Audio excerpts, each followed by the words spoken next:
All right, folks, we are live. What's going on? Welcome to episode number 3 of the Marketing Monday live show. Today, I got a very special guest, very dear friend, Rob Alexander from the Small Business Development Center. For those of you who don't know, the Small Business Development Center is a gold mine of resources located right here in Springfield, Ohio, and they offer services across the entire state. So I've known Rob for a couple of years now. He's helped me build my business from the ground up, and we're going to dive into a little bit of that today. But Rob, thank you for your time, my man. Tell us a little bit about who you are, where you're from, and why small business? Why are you so passionate about these weirdo people out here? Yeah, I mean, so I tell people all the time that I think I've got one of the coolest jobs around because ultimately if you just boil it all down, what are we doing? We're helping people chase after their dreams. And I Yep. know that sounds super cliche, but I really believe that being your own boss has become like the new American dream. It's not a white picket fence, 2.5 kids, and a job you have for the rest of your life. It's freedom. Yeah. It's financial freedom, freedom over your time, freedom to make decisions. So the fact that I get to do that every single day, have fun starting businesses because that's fun, right? I get to do that with 100, 200 different businesses every year. So I love it. Beyond that, I always wanted to be a business owner. I actually went to college, got a business management degree because I planned to get out and start my own business right away. But like a lot of people, that dream has sat on a shelf for me. Life got in the way. You get into a different industry and you get kind of hooked Yeah.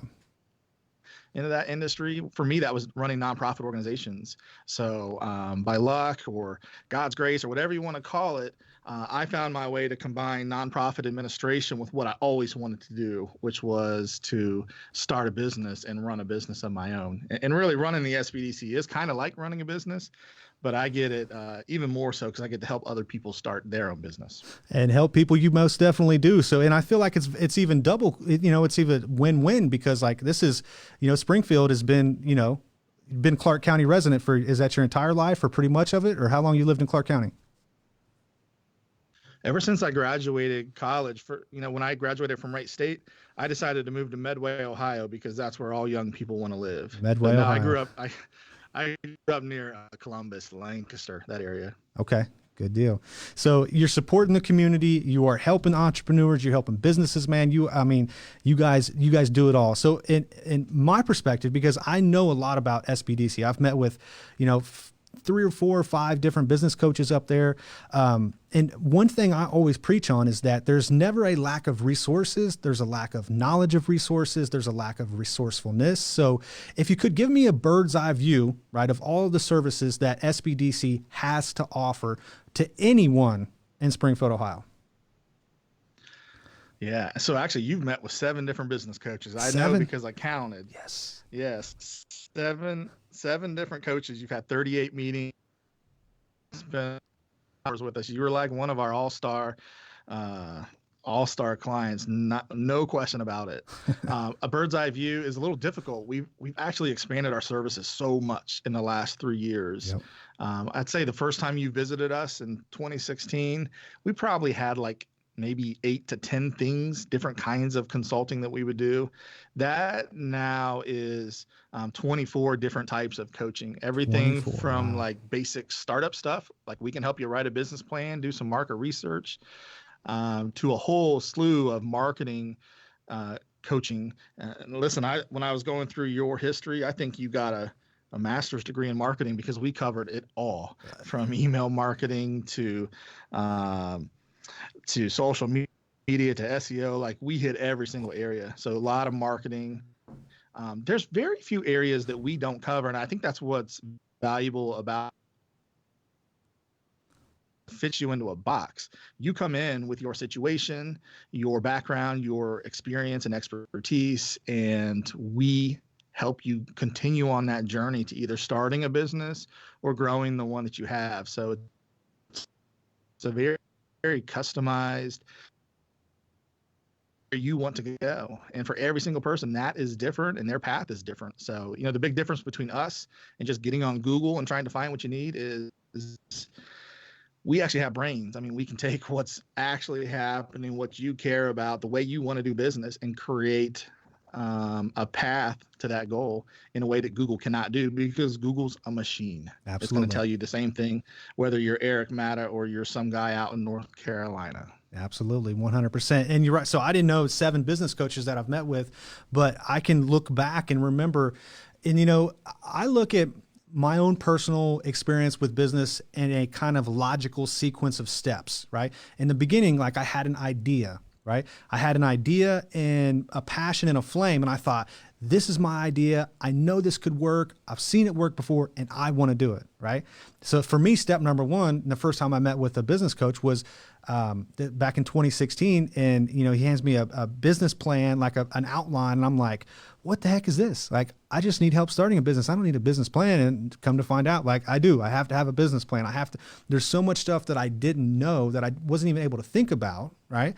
So tell me about, so if somebody walks in the door at SBDC and they don't have a business and they have an idea, what's step number one? Like, what is your first piece of advice for somebody? Or what's your first piece of coaching that you offer to someone? I think it is making sure that they've got a feasible concept. Everybody has ideas for a business. If you want to go to the most fruitful place, ideas, go to a cemetery, because people die with tons of business ideas that are in their head. Yeah, they do. And not every single one of those ideas is a good idea.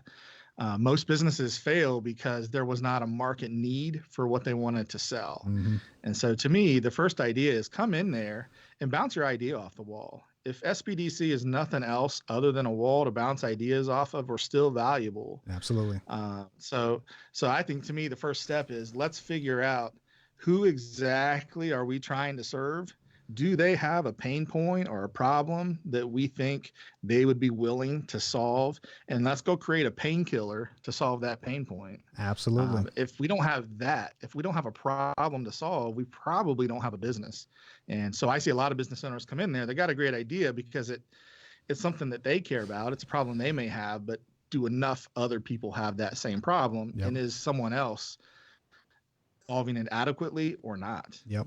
Absolutely. Absolutely. And, in my own experience, I went from like having the idea, getting the business plan, and like, I genuinely tried to fill it out, but like, I didn't, there was some things in there talking about, just so much different stuff. And it just, what I realized instantly was I don't know enough about what I'm trying to do it.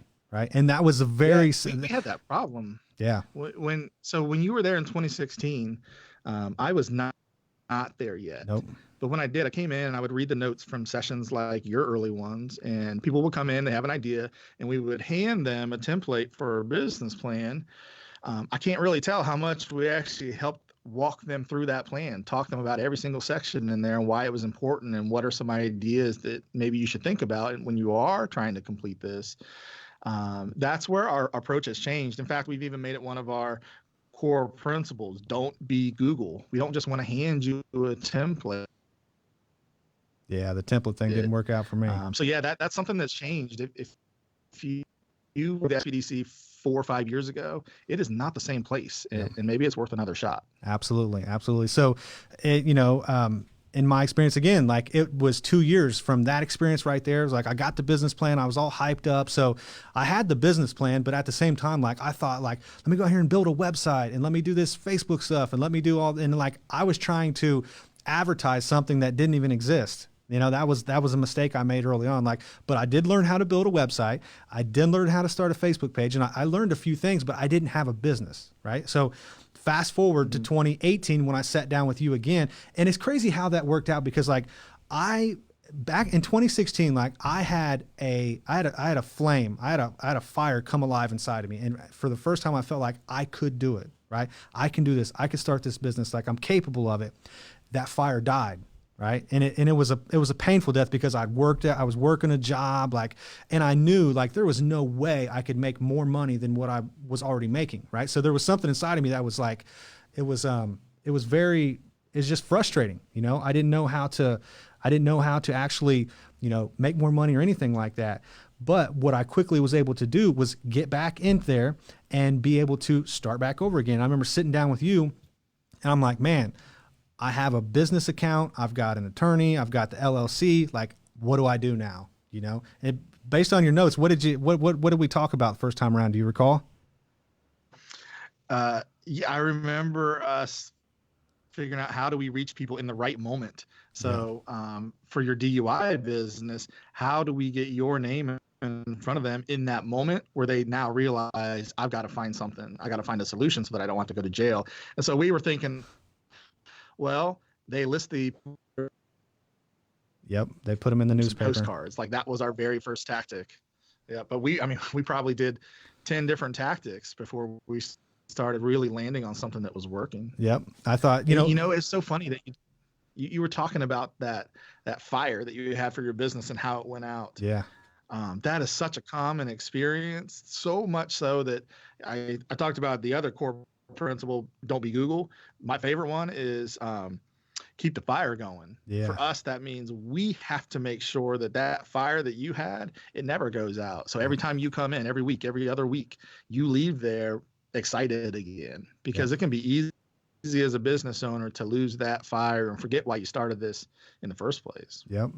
And it died. But I know that in 2018, when we sat back down again and started talking about the driver's intervention program, and for me, like the big hurdle I had in the beginning was like just getting the program approved. Like, let me get this business legit up and running. I'm talking LLC, like everything, insurance, like everything's like, that was a huge hurdle.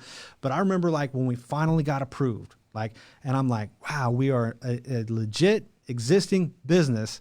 And then I'm like, oh crap, now I've got to really do this thing, and keep in mind, like while I'm working a full-time job, working 40 hours a week, trying to build this business, trying to learn this stuff. And I think, what'd you say? You said before we got on the call that I have met with I had 38 different meetings with you guys in 1 year. Is that right? 52 weeks. Yep. 38 meetings in 52 weeks. And I remember, man, we would like 7 a.m. Friday morning, faithful for a while, but the cool thing is that like I would come in and I would sit down and I'd say, all right, Rob, like this is what I'm trying to do. Like these are the locations, these are the people I want to serve. This is the stuff. And it was like, you would help me create like doing market research. And I didn't know what market research was. And you're just like, well, where are other existing programs? Where are your competitors? Where's the opportunities at, outside of just the immediate need of like serving Springfield, right? Because honestly, by the way, I'd like that.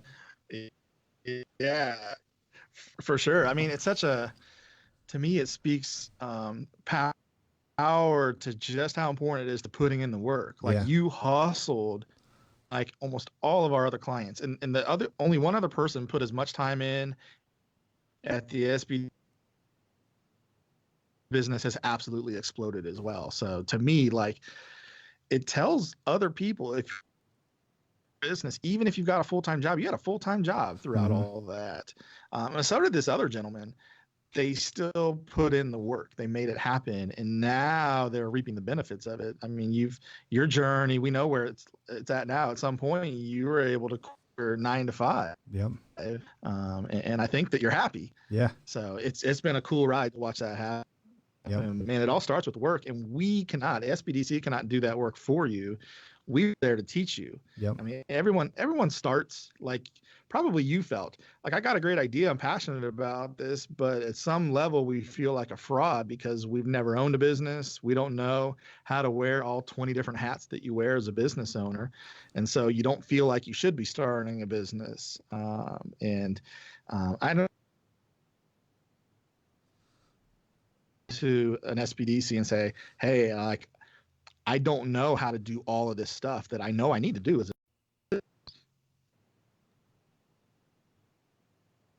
Something's cutting out on us.